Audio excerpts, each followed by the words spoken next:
Welcome everyone to our program today. Welcome to our viewers.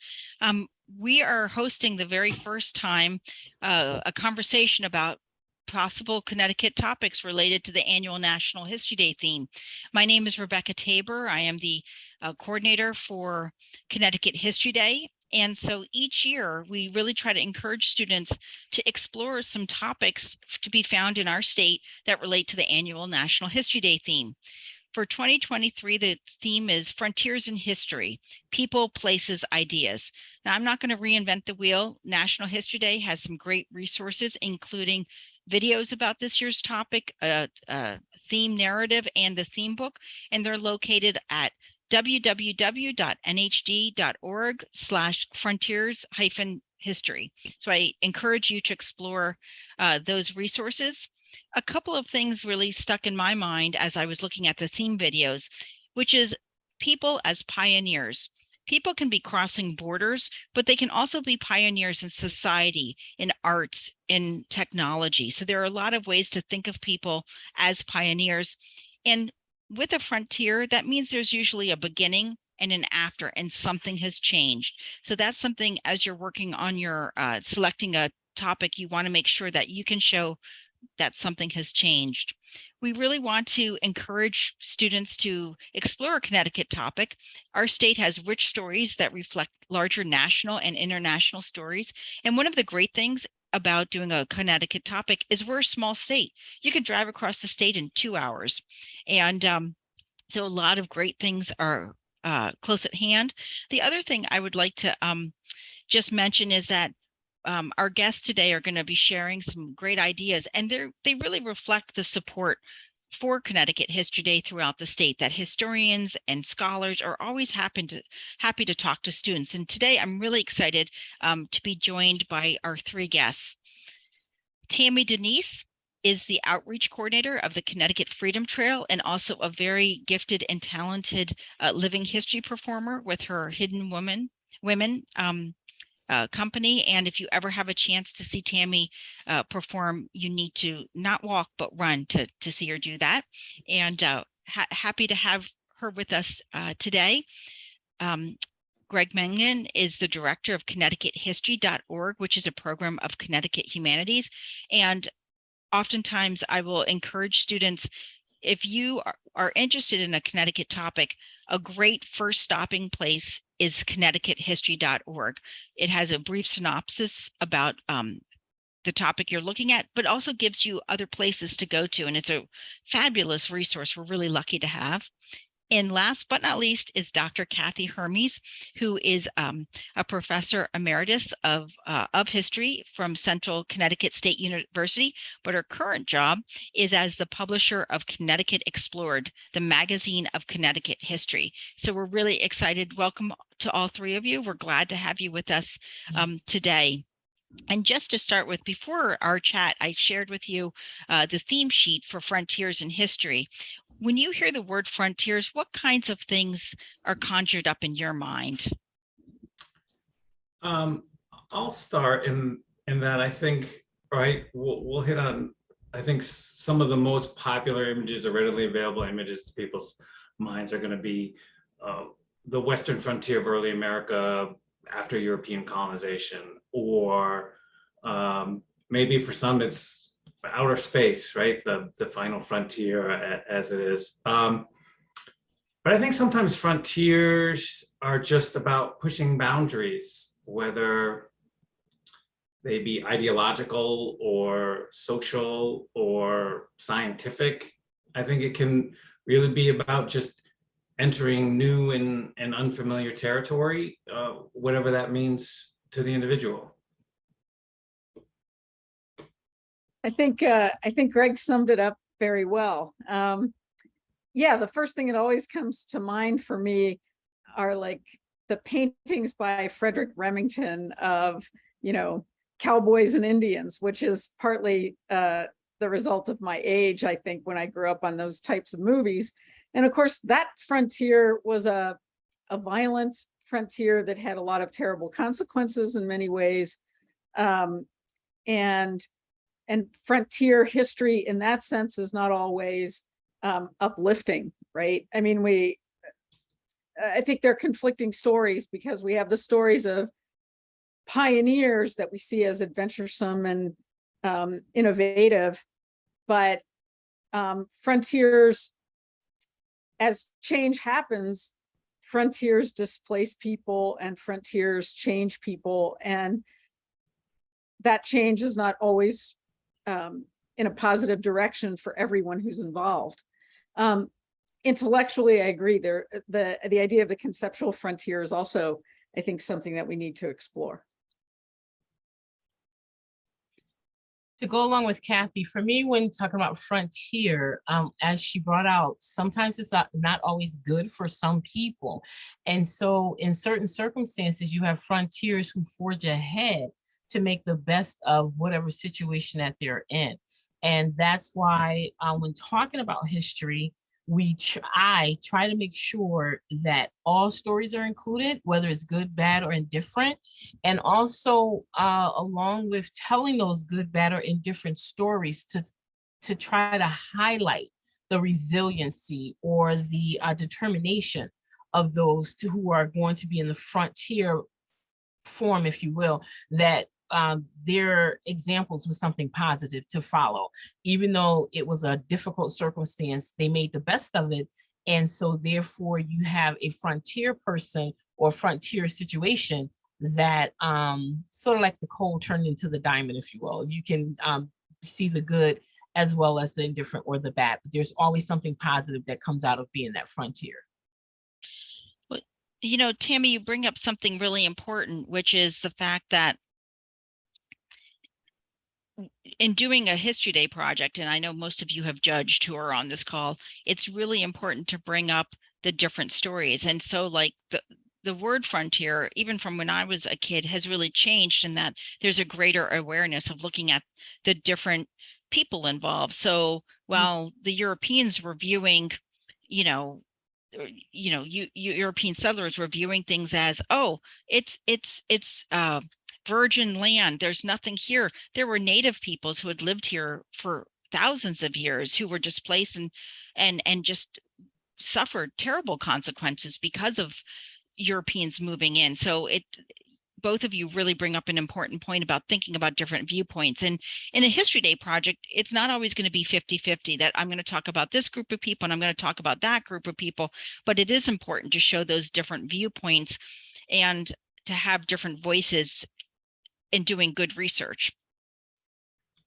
I think it's very easy to get drawn into this image in your head of this sort of line that bisects either the known from the unknown or good from bad or whatever it is, and lose the opportunities to explore a lot of the nuance and the gray areas that are there. And I think, some of the better Connecticut history projects we've come across in the past are some of the projects that sort of explore some of that nuance.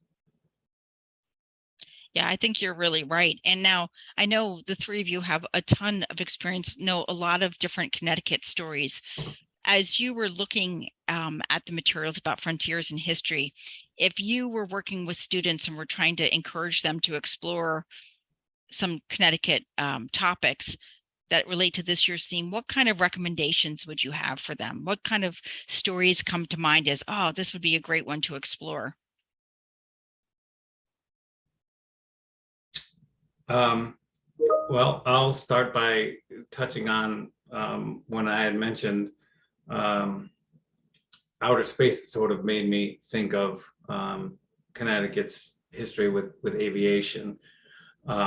Certainly, you've got early steerable balloon flight dirigibles. You've got the nation's first aviation laws in Connecticut. The invention of the helicopter, which month after month is one of the more popular pieces on ConnecticutHistory.org. The history of Pratt & Whitney. So I think sort of pushing that frontier a little bit is something that might go slightly underappreciated in Connecticut. Greg, just to jump in real quick, when you talked about the aviation, The first Black licensed balloonist lives here in Connecticut, Bill Costin. So that's a good one to talk about because he's definitely on the frontier line with that. And so again, when celebrating Connecticut history and we're talking about the frontiers, we can actually look to some of those who are literally in our backyard today, and not just so much way back in the day of history, because he's, I would say, a living history or a living legend, if you will, in regards to the pioneering aviation part. That's really cool. And I'm not suggesting students should stalk people inappropriately, but sometimes you will find people who are pioneers who are happy to talk to students.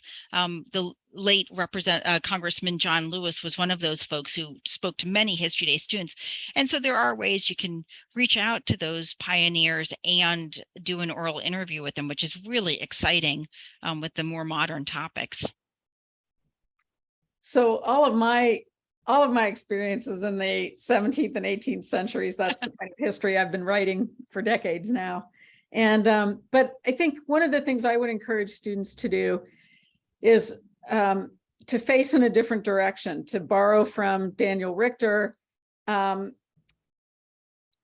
It might be worthwhile thinking about how to face east from the Native American perspective, rather than always facing west. And to see Connecticut, which borders the Atlantic, as a place where people not only came from Europe in a westward direction, but they went eastward and southward, and traversed the Atlantic, and sometimes went around to the Pacific as whalers, as explorers, as traders. One of the, I think, great stories in Connecticut history is the formation of the Brothertown movement, and then finally the Brothertown tribe that now resides in Wisconsin. And that began with the Mohegan minister, Samson Occam, who formed a group of Christian Native people from a number of different tribes. They included the Wangunk, the Tunxus, the Narragansett, the Pequot, some of the Scotticook, and they tried to find a place where they could worship as Christian natives, but where they could be Native people and stick to many of their traditions. And at first they resided in Farmington, and then in Oneida, New York, and later on in Wisconsin. So that's a story that you can find secondary sources on it in your library. You can find primary sources from Dartmouth at Occam Circle, and you can find sources on the Northeast Native Portal that used to be the Yale Indian Papers Project. So there are both online and physical sources that you can look at. And to also follow along with Kathy, again, with the Native Indigenous stories along with the Africans, there is a project in the works called Reimagining New England, where it is actually looking at those historical stories of the Indigenous and the African culture, how they have so much in common, but because of the European frontier efforts, how they had to come together. And so that would actually be a really good, I think, it should be more than well ahead by the time we get to History Day, where that is something that they could tap into some of those resources. It talks of the Three Sisters Garden. It talks of the different individuals who came together out of necessity, but yet it was a bond that bridged two cultures together. So I think that is definitely something that would be interesting to research as well. One topic idea I just wanted to throw out there as well is one that I really enjoy, which is I think that a lot of people don't realize that Connecticut used to claim land all the way to the Pacific Ocean.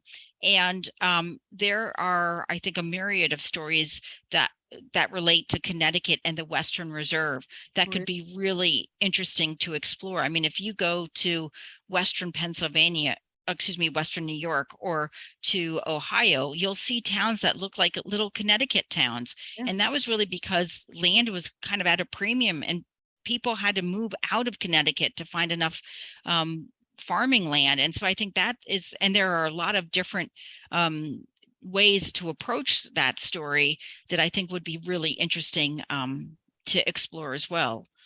Even if you look at, say, the Litchfield Law School, right? That was the first law school in the United States, but many of its immediate successors were like in the Western Reserve or in areas like Ohio, the Cincinnati Law School,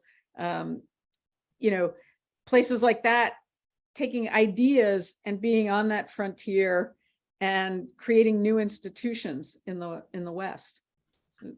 Connecticut was definitely in the forefront of a lot of this.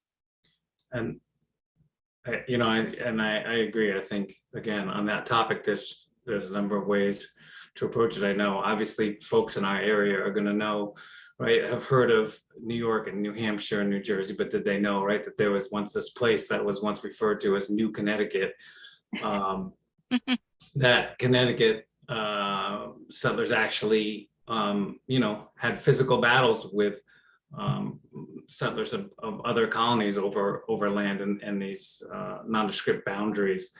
That Connecticut's school system owes so much of its start to its selling of Western Reserve lands, that a Connecticut surveyor by the name of Moses Cleveland helped found the city of Cleveland that we know today, and much of northeastern Ohio. There's obviously the impact there to indigenous communities, to the environment, to the landscape. There's just, as we had said, a number of different ways that you can really approach that story. One of my favorite stories to do with the Western Reserve and land has to do with Oliver Phelps, who resided at the Phelps Hathaway House in Suffield, which is a museum with Connecticut landmarks. And on paper, he was one of the biggest landowners in the early republic. But his experience really just does also show how the borders were not clear. There was a lot of, back and forth with Pennsylvania, but also with Massachusetts and our northern border. So I think there's some really interesting stories to explore there. Sorry. No, go ahead. Another good story, Silas Deane, right up the roadway from us here. He was our first diplomat to France. One of the reasons why he ended up on the outskirts or the outside was he didn't handle the Connecticut, Ohio land situation too well. So that's a story to look into even more so, to see what were the particular details. Why did that make him such an unpopular person, to the point that no one, at first he was well liked and he was beloved, but then all of a sudden he was on the outside. So that's another story, a Connecticut story of an individual that would be a good one to tell. Oh, I agree. When I was in graduate school, one of my professors was exploring, I think, doing a book on Silas Deane, and it was exciting material. And he never did write that book, unfortunately. But I noticed, like, when I found his death notice in the Hartford Courant, or the Connecticut Courant as it was at that time, it was one line: Silas Deane has died.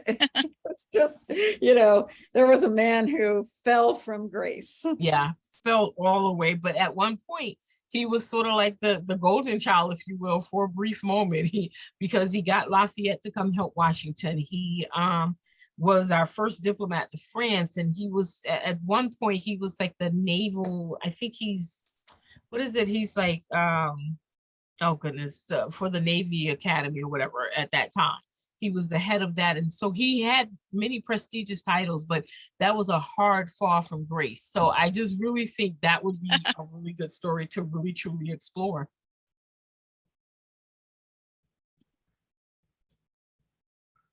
Another story I might suggest, there's a very famous Pequot who published in the early 19th century. His name is William Apes, and he's famous for participating in the Mashpee Revolt in Massachusetts in 1833. But he had a brother who went to New Zealand as a whaler, and wound up settling in New Zealand. And there is now on the Otago province an Apes road. He married a Maori woman. William Apes always identified as Pequot, but the family also had African ancestry, and his brother primarily identified as African American. So this whole concept of identity and where you find yourself in the world, resettling new places and other frontiers, I think could make it and also a good topic. And Nancy Shoemaker's is a historian at University of Connecticut who's done some work on the Apes family. Yeah, I think there's just so many topics that fall into this theme.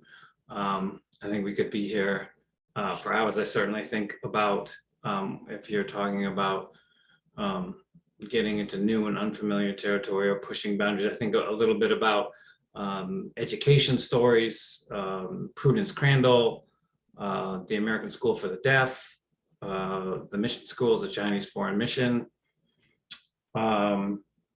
If you want to get into, social movements and individual rights, there's obviously a number of prominent suffragists from Connecticut, and looking right now at the case of Griswold versus Connecticut, the Supreme Court race decision about the constitutional right to privacy, which is very much in the news right now.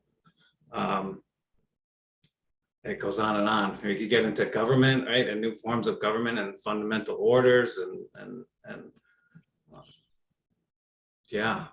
Yeah, there are a lot of amazing stories, and a couple of ladies who I had never heard of before. Anne Petri, who was, if I'm pronouncing that correctly, was the first African-American woman to sell over 1 million copies of her novel, The Street. What's really interesting, she was from Old Saybrook, but her aunt was Anna Louise James, and James was the first African-American woman to qualify as a pharmacist. And those are two stories that I had never heard of before this year, which I was really amazed at. And I think the other thing for students to really think about is, what is your passion? Now, if you are really into technology, or maybe you're into military, what about the story of the USS Nautilus, which was the first submarine to go under the polar ice cap? There's, I think we have this great tradition, you've already alluded to it, Greg, about aviation. We have the Pope factory with electric cars and bicycles. So there are so many avenues to explore of just really what is your passion to study, and everything has a history that you can find. Well, Mary, go ahead, please. Well, I was going to switch to the suffrage, because that was a really big deal here as well. And Mary Townsend Seymour, as a suffragist, she's a Black woman, and she was the first Black woman to run for the General Assembly. And so her story is very powerful. And it was another frontier woman who, in the lane of trying to get women's rights and voting for women, she did a lot for that. And because of that, she and her husband also did a lot with the NAACP, but she was out there. Her husband was her supporter, whereas at a time, it was the other way around still. The woman supported what the man wanted, but her husband, Frederick, was very supportive of what she was trying to achieve through the suffragist movement. And that's a story that's not that well known.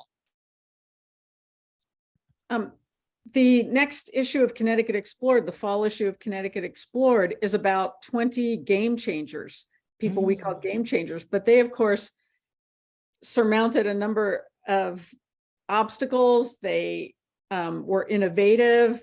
The game changers are all current. That is, they're people and projects that are active now, but usually in some way that highlights a history that's been unknown or not well told, or hasn't been told from certain angles that really change the way we think about it. So, so some of that information will be up on our website. in the coming weeks, and might inspire some topics as well.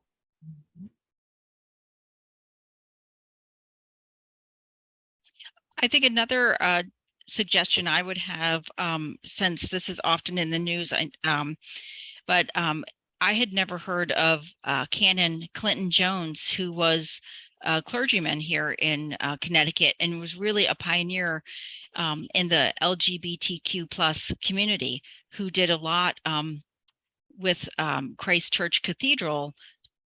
He formed Project H to provide educational counseling services for gay people, and he did a lot with that social activism, which really hadn't been done, especially in churches at that time. And so he's another person that is a great example of a pioneer in terms of societal changes. His papers are at Central Connecticut State University in the LGBTQ archive. Oh, wow. So, and the LGBTQ, or I think it may be the GLBTQ archive at CCSU, has a number of oral interviews with some of those first civil rights activists in the movement, and also has a lot of actual physical artifacts, early T-shirts and political buttons and queer objects, as we call them, that are available. Students just have to make an appointment with the special collections at the CCSU library, and the librarians will help them see those materials. And also with the Freedom Trail, with the upcoming revamping of the website, there will be access to many different educational components through different schools, different historical sites, museums, where if they were ever looking for any particular individual, they could actually visit ctfreedomtrail.org to get more first primary resources, secondary resources as well. So that is one of the roles that the Freedom Trail is actually playing in the educational system, to make this information available to students and to teachers. That's really exciting. What other advice, as folks who are steeped in Connecticut history, what other advice would you give folks for where to go to do some good research? One thing I would say is not to be afraid to look at secondary sources, some of which might be old, right? And try to think about them as things you can jump off from, and not necessarily things you have to agree with, right? So look at what sources did some historian 50 years ago use, and if you went to those sources, could you read them differently now? Because you have a different perspective and you have different questions to ask about those sources. Don't be afraid to reinterpret even a source that's been read over and over again in a certain way. That's a great point. That is a really good point, because a lot of times the history, when you're looking through a particular lens, and now that there's the push to make everything more inclusive, to tell other stories, you can look at something that was looked at 50 years ago, and now you'll have a different perspective, because now you're looking at another culture or another community's lens, and you can actually see a whole different side of the story with that exact same info. So that's a great point, Kathy. And Kathy, you really highlight one of the great techniques of history research, which is go to a good secondary source and look at their primary sources, find where they went to. And I would encourage students to read a book. You know, a lot of times you want to go online and just Google any old website, but you really do need to look at a book. And if you're looking at like a 300-page tome, don't, pass out. You don't necessarily have to read the whole book, but you skim it to find what's relevant to your topic.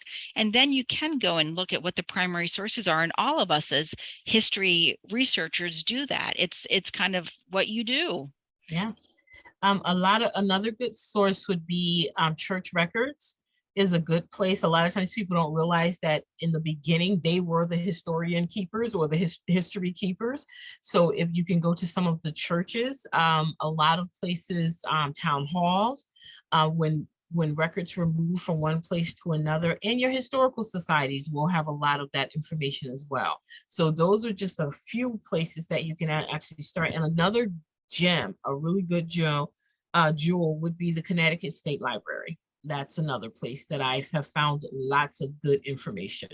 And I'll just say on top of that, what I was thinking is, my advice is when some of the greatest rewards I've had as a researcher are one, when I wasn't afraid to ask questions of people, whether it's teachers or whoever, and two, librarians are just an incredible resource. They know so much about collections that you would never think exist, and they have it all. They know where to look, they know where to find it. Tap into either your school librarian or the librarian at your town library. Great resources. That's absolutely true. And we're lucky in Connecticut, we have so many great state universities which have archives and resources. And so that too is an avenue, but librarians are a great resource. And Greg, you bring up a really important point, which is ask questions, ask for help.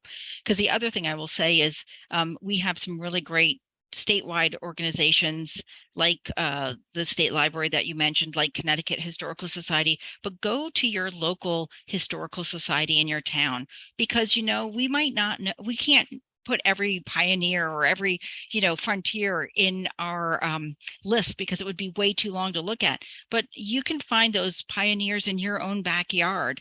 And I will tell you that when we have students who go out and are doing research, I will often get emails from colleagues and friends in the museum community who are like, oh my gosh, I just had a student come in.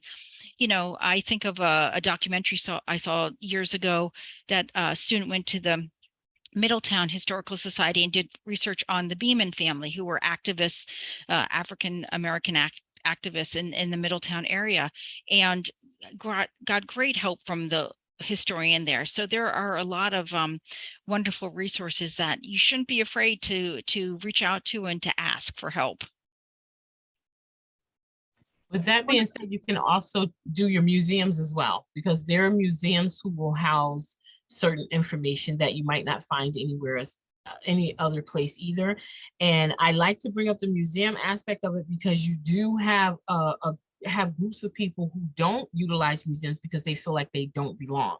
And so therefore that is a place to actually look, because there's a great resources in these museums. And some museums are starting to do more to make it more accessible and let people of all groups, of all ethnicities, realize you do belong in these spaces. So don't be afraid to utilize the museums as well, because a lot of times there are archives and things that they have that others will not have as well. I think one of the greatest stories is back in 1997, 3 middle schoolers from Fox Middle School were led by their teacher to try to find information about the Black governors and that of Connecticut. And that resulted in a monument being placed in the ancient burying ground in Hartford to commemorate the Africans and African Americans who were buried in that place. And also to commemorate the Black governors, about whom most people in Connecticut knew nothing. And those were middle schoolers, and they went to the state library and they looked at church records and they looked at microfilm. You can do this. It's the state librarians, the librarians at historical societies really do want to help you find this stuff. And it's not the old, back when we were kids, they didn't want us messing with those papers. They don't feel that way now. And I'll just throw in one resource that I put in the chat, and that is if they are going to be doing research online, and I know the temptation, right, is always to Google and hit Wikipedia. And I know it's really hard sometimes to find good primary sources for your projects. One resource I would recommend is the Connecticut Digital Archive, largely because the collection there has been uploaded from numerous organizations throughout the state. So you're going to find materials there from Connecticut Historical Society, from smaller historical societies, from libraries. So if you are doing your research online, I found that that's a great resource as well.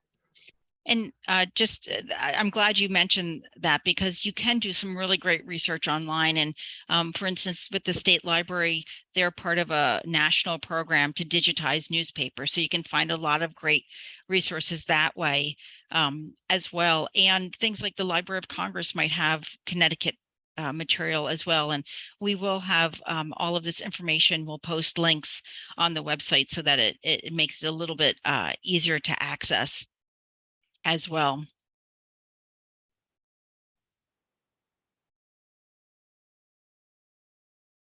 But there's a lot of great material out there, and so you can find it. But definitely with your secondary, it's good to start with a book with not just have websites, and to make sure that you're getting material from reputable sources as well.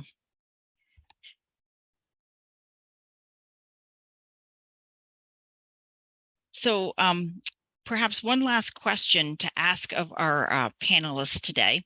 If you were a Connecticut History Day student, because I always find topics where I think, I wish I could do that.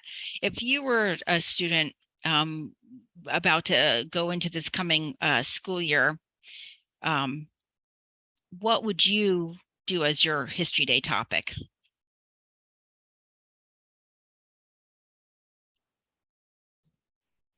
I had all planned out to talk a little bit about, I had thought about this, and I had all planned out to talk a little bit about Connecticut's Western Reserve. So the knowledge that I spewed forth earlier was not by accident. It's not stored up here.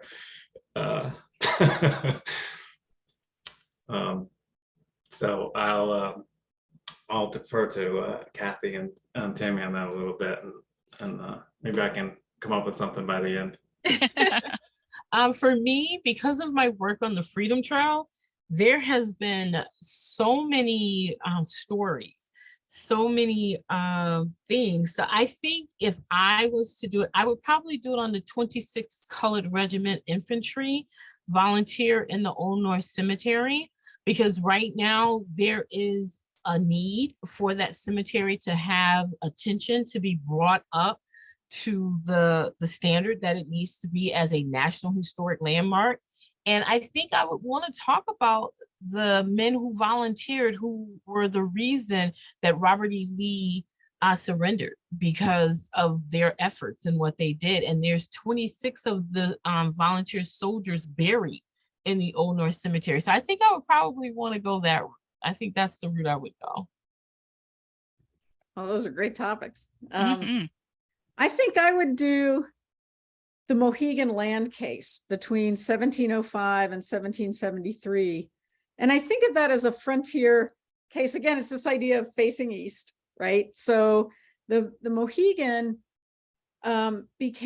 Mohegan gained and lost land in Connecticut. That is, they gained it when they broke off from the Pequot, and the Pequot were defeated in the Pequot War of 1637. And so they became the dominant tribe in the, in the Southeast. But at the same time, their lands got constricted, and they got smaller and smaller and smaller. And the only place to really appeal to when you were in the colony, and the colony didn't want to recognize your rights, was the Privy Council in England. And so the Mohegan had to go to England to appeal to for their land rights. And so I think there are a number of interesting facets about this.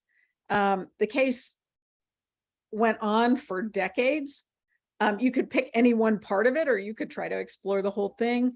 And try to understand how people who were essentially unfamiliar with English law used it to try to argue for their indigenous rights. And they were pursuing, I mean, that's definitely on the frontiers of legal thought. But you don't have to be a lawyer to understand it. You can understand it in a cultural way, and you don't have to get into the legal weeds. Well, those would all make great topics. So I hope some of the folks watching will explore those topics. I want to just thank our three panelists for joining me today, for sharing your thoughts and helping bring our list of Connecticut topics to life so that students and viewers can see that these are really rich and wonderful topics that you can explore. And so we invite you to look them up, to do research, and happy researching.